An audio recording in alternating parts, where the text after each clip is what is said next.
자, 좀 쉬셨죠? 예, 맛있는 것도 드시고, 그죠? 자, 그러면, 이제, 아까 번에 습관이란 그러면 무엇인지, 이제 그걸 이야기했고, 그러면 이 7가지 습관을 바꾸는 방법이라고 그래서, 이것도 베스트셀러가 된 책입니다. 거기에서, 재밌는 동영상이 하나 있어서 제가 하나 해봤습니다. 한번 보시기 바랍니다.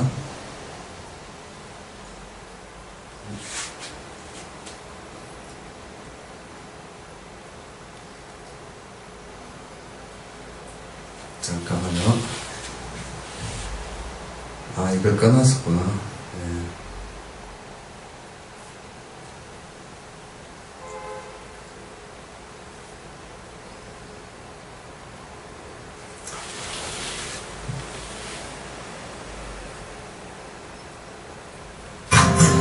우리는 습관을 바꾸기 위해 수많은 시도를 합니다. 때로는 살을 빼기 위해서, 때로는 아침에 일찍 일어나기 위해서, 때로는 금연을 하기 위해서 다짐을 하고 습관을 바꿔보려고 하죠. 그런데 그 수십 번의 도전은 대부분 수십 번의 자기 합리화를 통해 좌절됩니다. 작심삼일에 그치는 거죠. 왜 이렇게 습관을 바꾸는 건 힘든 걸까요? 누군가는 이렇게 말하죠. 의지력이 부족한 거라고. 글쎄요, 그것도 맞는 말일 수 있지만 그것만이 답은 아니라고 생각합니다. 책에서는 우리가 습관에 대해 잘 모른 채 습관을 중복구식으로 바꾸려 했기 때문이라고 합니다. 즉, 제대로 된 방법을 몰라서라고 말하는 거죠. 저자 찰스 두이그는 습관이 어떻게 형성되고 어떤 식으로 작용되고 그래서 어떻게 하면 우리가 습관을 바꿀 수 있는지를 명쾌하게 보여줍니다. 그러면 책의 내용을 제대로 살펴보겠습니다. 여기 한 과학자가 원숭이를 데리고 있습니다. 실험을 하나 하려고 하네요. 원숭이 한 마리를 두고 그 앞에 모니터를 둡니다. 모니터 안에서는 도형이 나타났다가 사라집니다. 원숭이가 딱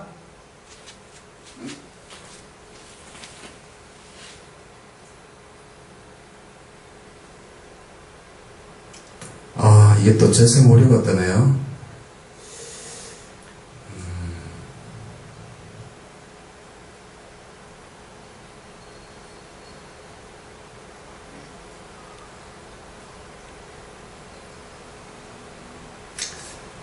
신호이고 손잡이로 돌리면 주스를 얻는다는 규칙을 알게 됩니다. 상황이 더 반복되면 원숭이는 이 상황에 익숙해져서 이 모든 과정을 쉽게 반복하게 되는데요. 즉, 습관이 되어버리는 겁니다. 신호를 보고 행동을 하고 보상을 얻습니다. 이게 습관의 사이클입니다. 도형은 신호를 나타냅니다. 손잡이는 반복 행동을 뜻하고요. 그리고 그 결과 얻는 주스는 보상을 나타냅니다. 신호, 반복 행동, 보상. 이 세 가지가 습관을 구성하는 세 가지 요소입니다. 예를 들어서 설명해 볼게요. 우리는 습관적인 행동을 하기 전에 신호를 느낍니다.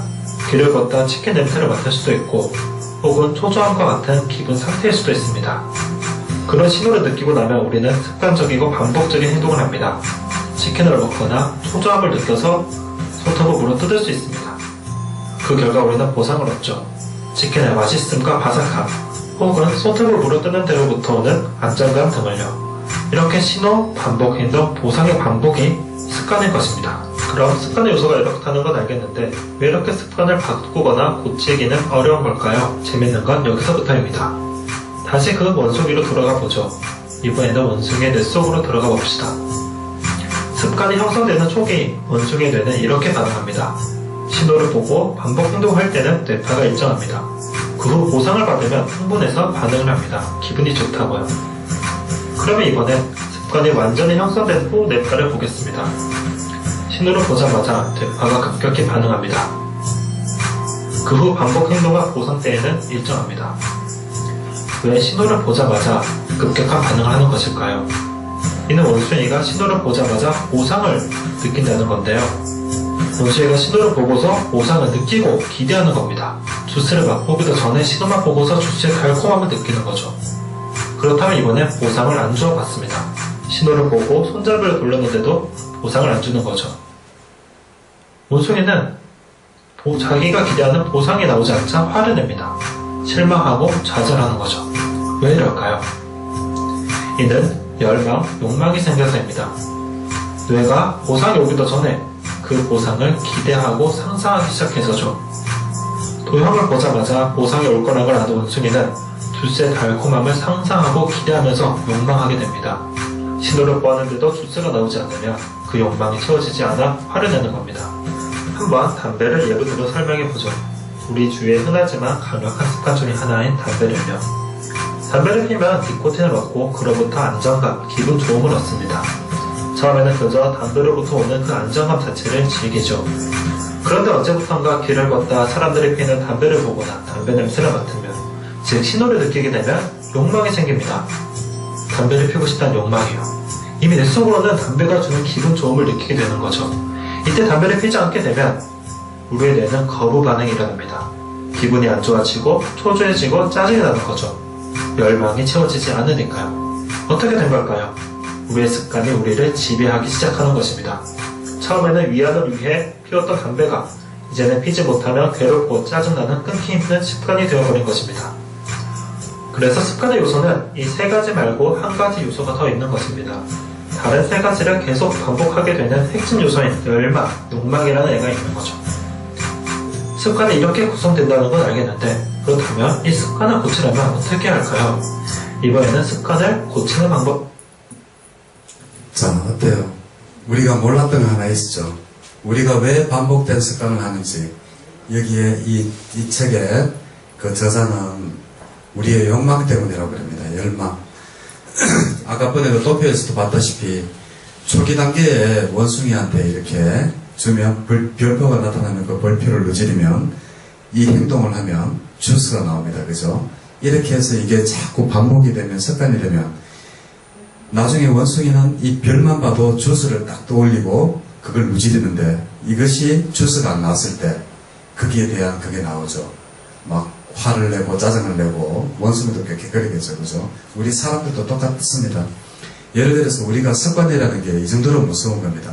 그래서 습관을 탈피를 해야 되는데 그 탈피하는 방법은 여기에 보면 우리가 습관에서 가장 주된 그게 욕망이자 열망이잖아요. 욕망과 열망을 줄이면 되는데 그게 그렇게 쉽지가 않아요. 그죠? 그래서 나중에 뒤에 제가 우리 불교에서 욕망과 열망을 줄이는 법을 또 잠깐 이야기를 하겠지만 그것도 또한 쉽지는 않습니다. 그래서 거기에 대한 게 바로 수행이 바로 따라가게 되는 겁니다. 자, 그러면 다음 이제 그걸 보겠습니다. 어떻게 하면 이 저자는 욕망과 열망을 줄일 수 있는지, 다른 말로 하면 습관을 바꿀 수 있는지, 그거를 동영상으로 보겠습니다. 네, 알아보겠습니다. 습관을 고치기 위해 가장 먼저 해야 할 일은 자신의 습관을 인식하는 것입니다.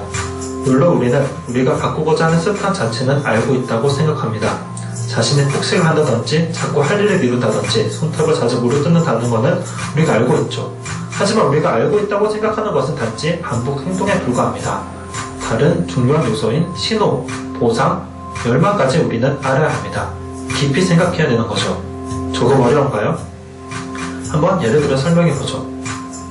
만약 당신이 오후 3시쯤 카페에 가서 쿠키를 먹는 여인이라고 생각해봅시다. 이 반복 행동의 신호는 무엇일까요? 단지 배고픔일까요? 그것의 신호는 외로움일 수도, 지루함일 수도, 옆에 친구의 권유일 수도 있습니다. 그렇다면 보상은 어떤 것일까요? 단지 배부름일까요? 보상은 카페에서 느끼는 분위기일 수도, 친구와 나누는 대화일 수도, 그로부터 오는 여유일 수도 있습니다. 정리하자면 습관을 바꾸기 위해서는 첫째, 신호와 보상이 뭔지 구체적으로 알아야 하고, 둘째, 신호와 보상은 그대로 두고 반복 행동을 바꾸어야 합니다. 이 두 번째가 중요한데요. 방금 우리의 신호가 일하다 오는 지겨움이고, 보상은 친구와 대화를 통해 오는 여유와 분위기의 전환이라고 해보죠. 이때 습관을 바꾸고 싶다면 신호와 보상은 그대로 두고 반복 행동만 바꾸면 됩니다. 지겨움을 느낄 때 쿠키를 먹는 대신 공원에 가서 산책을 하고 벤치에 앉아 쉬는 것이죠. 이렇게 하면 보상인 여유와 분위기의 전환은 그대로 얻을 수 있을 겁니다. 쿠키를 먹는 대신 산책을 해서 건강을 얻을 수도 있죠. 당신은 같은 신호에 같은 보상을 유지하면서 반복 행동만 교묘히 바꿈으로써 습관을 바꿀 수 있습니다. 거부 반응 없이 말이죠. 이렇게 바꾼 반복 행동을 대체 습관이라고 합니다. 지금 한번 종이를 꺼내 당신이 바꾸고 싶어하는 습관을 적어보세요. 그리고 다음과 같이 신호가 뭔지, 보상이 뭔지 표면적인 것이 아니라 내 속에 있는 이유를 찾아보세요. 당신의 행동에 방아쇠를 당기는 신호는 무엇입니까? 그로부터 얻는 보상은 무엇입니까? 대체 습관으로 어떤 걸 선택하시겠습니까? 자, 지금까지 습관을 바꾸는 것 알아보았다면 이제는 좋은 습관을 새롭게 만드는 것에 대해 알아보겠습니다. 첫 번째는 신호와 보상을 설계해야 한다는 것입니다. 두 번째는 열망을 이용해야 한다는 것입니다. 자, 이번에도 예를 들어서 설명해 보겠습니다. 우리가 아침에 일찍 일어나 운동을 한다는 새로운 습관을 만들고 싶다고 해보겠습니다. 그러면 우리는 먼저 신호를 설계해야 합니다. 자기 전에 운동화, 운동복을 눈에 보이는 곳에 두어서 일어나자마자 볼 수 있게 합니다. 아침에 일어나서 운동화, 운동복을 보면 운동을 해야겠구나라고 알 수 있게 되겠죠. 보상은 어떻게 할까요? 해냈다는 성취감을 할 수도 있고 아니면 운동 끝에 시원한 탄산수를 설정할 수 있습니다. 나에게 맞는 신호와 보상을 설정하는 것이 새로운 습관을 만드는 첫 단계입니다. 하지만 이것만으로는 부족한데요. 우리는 우리의 욕망을 이용해야 합니다. 운동을 하고 싶게끔 만들어야 합니다. 우리의 두뇌가 보상을 기대하기 시작할 때, 즉 우리가 아침에 일어나서부터 운동 끝에 성취감이나 탄산수의 시원함을 기대하고 상상할 때 우리는 무의식적으로 운동을 시작할 것입니다. 완전한 습관이 된 것이죠.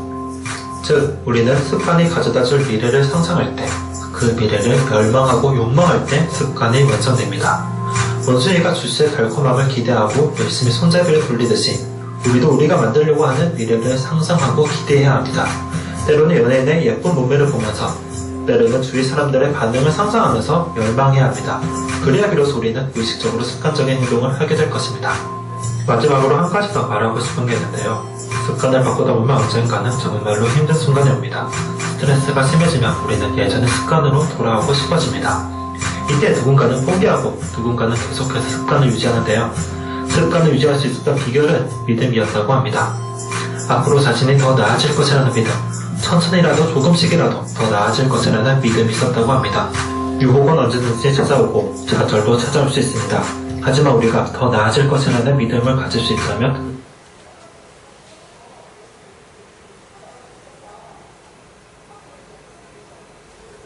자, 어때요? 이 책 저자가 정말 치밀하게 자기 마음을 잘 들여다본 것 같죠, 그죠? 우리가 습관이 어떻게 형성이 되는지 그거를 자기 나름대로 패턴을 이렇게 공부를 해서, 그래서 거기에 대한 신호와 행동과 보상이라는 이 세 단계로 나누어서 그 사이에 어떠한 열망, 그리고 어떠한 그 보상 심리 이런 거를 이용해서 우리가 습관도 바꿀 수가 있고, 그러한 행위들 때문에 습관이라는 게 생기더라고. 아주 잘 분석했습니다. 그래서 너무 좋아서 제가 동영상을 하나 한번 해봤습니다. 어때요? 누구나가 바꾸고 싶은 습관이나 이런 것들이 있습니다. 근데도 잘 못 바꾸죠. 못 바꾸는 이유는 아까 전에 이야기했듯이 어떠한 보상이나 이러한 기대 심리가 이루어지지 않기 때문에 그것을 우리가 대체적인 어떠한 행동으로서 거기에 만족하는 어떤 것을 줘야 되는데 못 주기 때문에 우리가 쉽게 허물어진다고 합니다. 예를 들면 담배를 피우는 사람들이 담배를 끊고 싶다고 했을 때 그 담배가 주는 그 안락감 이런 것을 대체할 수 있는 뭔가를 줘야 되는데 그게 없기 때문에 담배가 끊기가 힘들고 그렇게 되는 겁니다. 예를 들어서 그래서 요즘 의학에서 많이 이제 하고 있는 게 금연치료 보조제인가 그래가지고 그 담배는 안 피되 담배를 피는 것과 똑같이 그 니코틴 함량을 줘서 서서히 그 습관을 바꿔나가도록 하는 것. 근데 그러한 것들보다는 제가 생각할 때는 좀 더 나은 방법이 확실한 믿음, 마지막으로 이것을 바꾸면 내가 좀 더 나은 삶이 생겨질 거라는 것, 좀 더 나은 건강이 좋아질 거라는 어떤 그런 믿음을 가지고 꾸준하게 해나가는 게 더 좋을 것 같습니다. 어때요? 그 습관이 어떻게 이루어지는지를 이제 보니까 아시겠죠, 그죠? 근데 우리 불교에서도 이 마음과 습관을 바꾸는 방법이 있습니다. 그것이 뭔가 하면 명상을 통해서 예? 고와 무상, 고를 철저하게 느낄 때 우리는 이것을 바꿀 수 있다고 합니다. 그래서 명상하는 시간을 담은 하루에 얼마씩이라도 가져서 거기에서 정말 자기를 관찰하는 거죠. 여기에서 명상이라고 하는 것은 바로 윗바사나인데, 윗바사나는 내가 지금 만약에 어떠한 욕망이 일어나고 있으면 왜 뭐 때문에 욕망이 일어나고 있는지 그것을 세분화시키고 좀 더 자기 자신을 자세하게 들여다보는 겁니다. 그래서 거기에서 일어나는 욕망이나 아니면 불만, 이러한 것들의 뿌리를 제거함으로써 우리가 거기에서 벗어날 수 있고 좀 더 나은 삶을 살 수 있다는 게 바로 우리 불교에서 가르치는 마음 명상이 바로 이런 겁니다. 예. 명상한다고 해서 하루아침에 막 구름 타고 날아다니고 막 이런 건 없습니다. 우리가 이렇게 마음 명상을 통해서 무상하고 지금 이렇지만 네 마음에 일어나는 이것은 곧 사라질 거야 라는 어떤 믿음, 그리고 그렇게 하면 이것이 고다, 그리고 나라는 실체가 없는데 내가 무엇을 더 바라느냐 하는 그 무상 무아를 철저하게 깨달음으로써 우리는 이제 그 마음과 습관을 바꿀 수 있다고 합니다. 자, 그러면 또 이 동영상도 한번 보세요. 아까 전에 제가 말씀드렸던 겁니다. 일체유심조, 우리의 마음이 얼마만큼 중요한지를 보여주는 동영상입니다. 이것은 일본에 있는 한 과학자가 실험을 했던 건데, 이 책 제목은 물은 답을 알고 있답니다. 이 책이 내가 옛날에 너무 좋아서 형편상 많이는 못 사고 한 50권 정도 사서 주위 분들한테 한 권씩 나눠준 책이기도 합니다. 보면 정말 놀랍습니다. 우리의 마음 작용이 물에 어떻게 영향을 미치는지, 하찮은 물에도 우리가 영향을 미친다면 우리 사람관계에서 우리가 마음을 어떻게 쓰므로써 상대방에게 어느 만큼 영향을 미치는지를 보여주는 동영상입니다. 한번 보십시오. KBS 제일방송국에서 지난번에 방송했던 겁니다.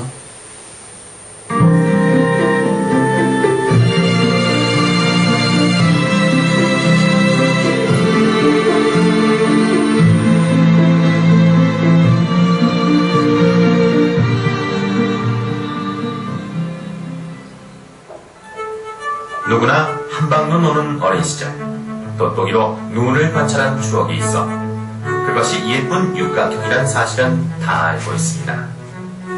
그런데 얼음 결정 사진으로 세계 최초라니 무슨 말일까요? 그보다 더 큰 문제는 사진집 속에 담겨있는 현대과학을 근본적으로 무시하는 황당한 내용입니다. 사람이 물에 대해 사랑과 감사를 보내면 물도 이에 반응을 한다는 것이죠.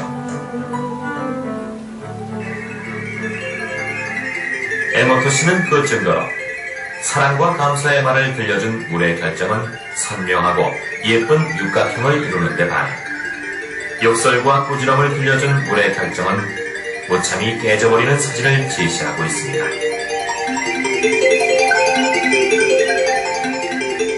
물의 결정이라니 무슨 말일까요?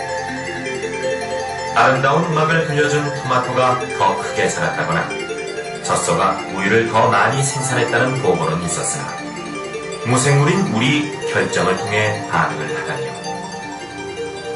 우리 무슨 고양이나 강아지도 아닌데 어떻게 칭찬을 들으면 표정이 예뻐지고 야단을 맞으면 일그러진다는 말입니까?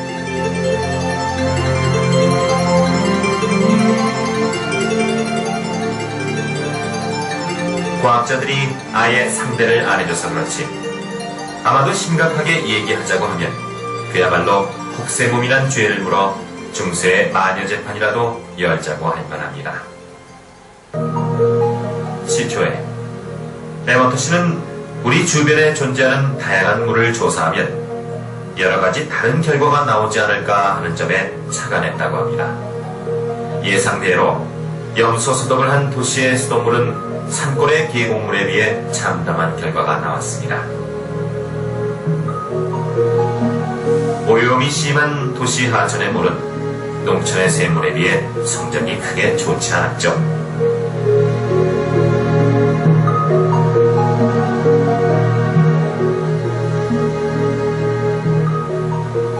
다음에 에머터 씨는 상상력을 발휘해 여러 가지 방법으로 물실험의 폭을 넓혀왔습니다.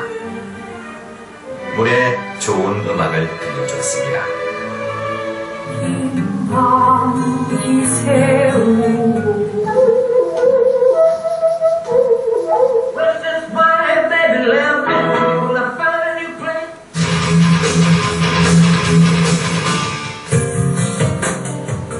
다음에 물에 말을 들려주거나 글씨를 보여주었습니다.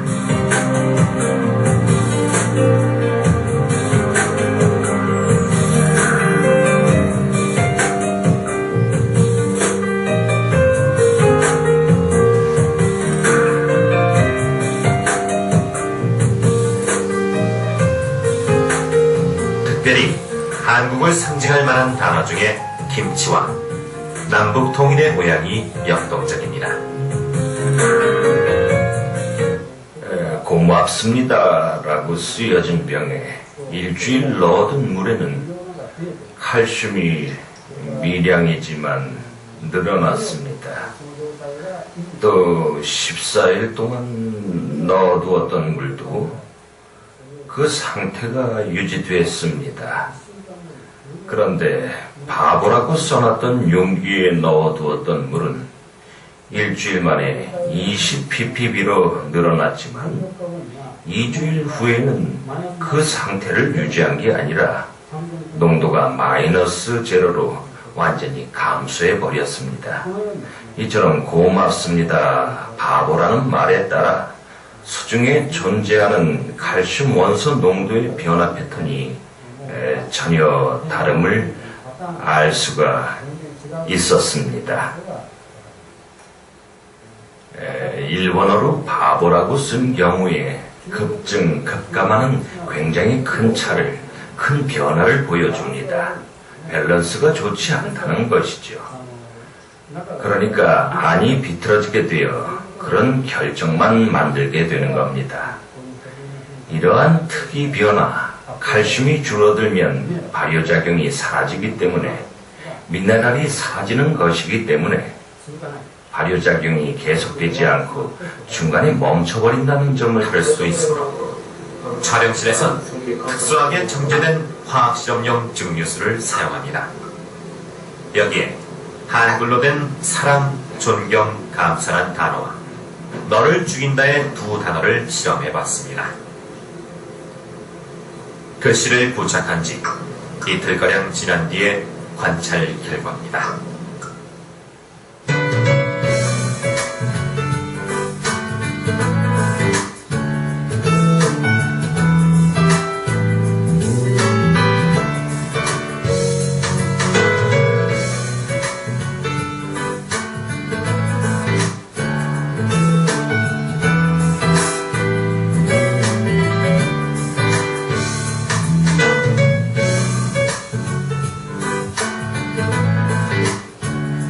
마침 그때 고베 대지진이 일어난 직후였는데 고베시의 수돗물이 대지진 후 이렇게 변했구나라고 보고 알았습니다. 그러면서 이거 굉장하다고 생각을 했어요. 우선 물의 의식을 형상화해서 보여주었다는 것이 에모토 씨의 공적이죠. 전 어떤 것에 대해 일체의 부정을 하지 않아요. 부정하지 않는 것은 인간 혼자서는 알 수 없기 때문입니다. 지금까지 기업 컨설팅을 10,000건 이상 해왔는데 이상한 일들이 굉장히 많아요.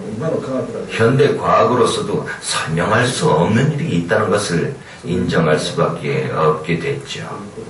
실제 모르는 일은 부정하지 않기로 했습니다. 자, 어떻습니까? 예? 우리의 마음이 어느 만큼 우리가 어떤 마음을 쓰느냐에 따라서 굉장히 달라지는 걸 알 수 있죠.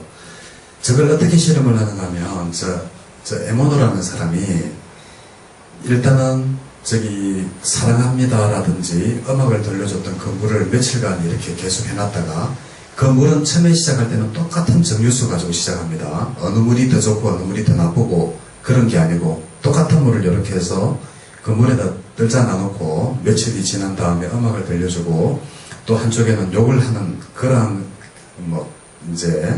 그걸 털어놔놓고 난 다음에 이것을 얼립니다. 냉동고에 얼려가지고 이렇게 결정을 자르잖아요. 얇게 자르면 현미경으로 보면 그 결정체가 나타나죠. 근데 이상한 거는 좋은 음악을 들려주거나 사랑한다, 감사하다, 고맙다라고 했는 결정체는 아까 전에 보셨듯이 굉장히 예쁘게 나타나죠. 예쁘게 나타나는 반면에 죽인다, 욕한다, 막 이렇게 욕하는 이러한 것들은 물들도 막 형체가 구부러지고 막 이상하게 되죠. 그죠? 이것이 바로 뭔가 하면, 아까 번 여기, 일본 경영자협회 그분은, 모르는 것은 이제 자기는 받아들이기로 했다라는 식으로 긍정을 하지만, 이것도 아마 양자역학에서는 아마 이해가 되는 부분일 겁니다. 우리의 마음은 파동으로 이루어져 있다.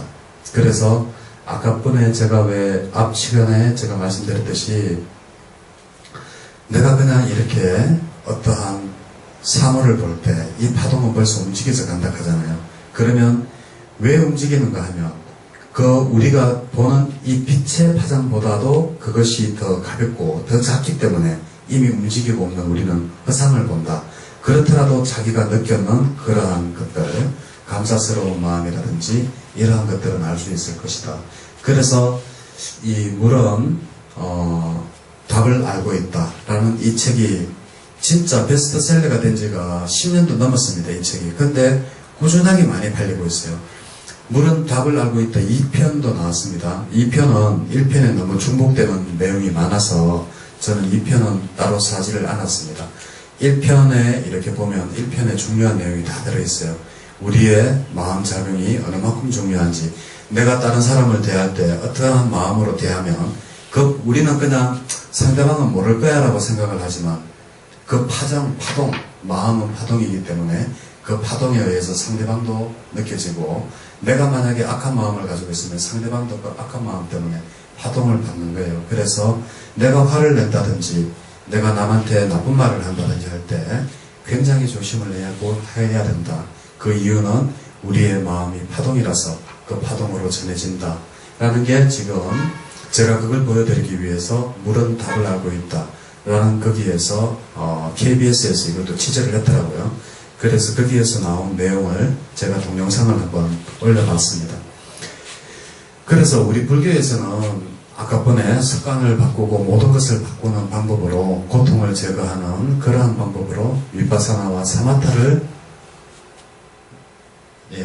주장하고 있다. 특히 위파사나의 중요성은 부처님이 굉장히 많이 강조를 했죠. This is the only way. 이것은 유일한 길이다. To attain the nirvana.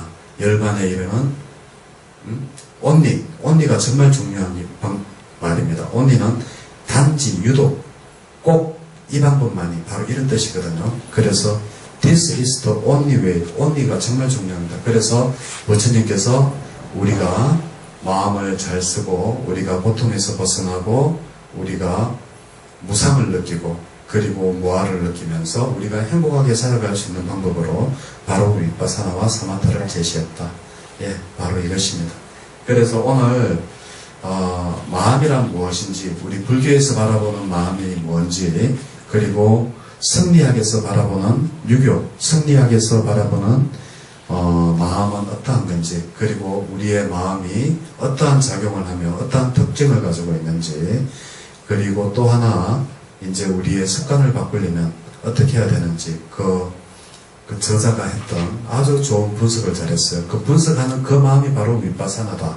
그리고 우리가 사람을 대할 때 왜 친절하게 대하고 그리고 좋은 말, 좋은 행동을 하는 습관을 가져야 되는지, 거기에 관해서 우리의 마음이 파동으로 이루어져 있기 때문에 이 세상에 내가 마음 먹고 못할 일도 없고 내가 마음 먹고 안 될 일도 없다. 내가 마음을 작게 쓸 때는 바늘 하나 올려놓을 틈도 없는 게 바로 우리 마음이지만 내가 마음을 조금 더 넓게 쓰고 조금 더 하면 이 온 우주를 다 품어도 남는 게 바로 우리의 마음이다. 그래서 오늘은 이러한 우리의 마음과 습관과 어떻게 이 습관을 바꾸는지 거기에 대해서 한 2시간 동안 알아봤습니다. 예, 긴 시간 동안 수고했습니다. 네.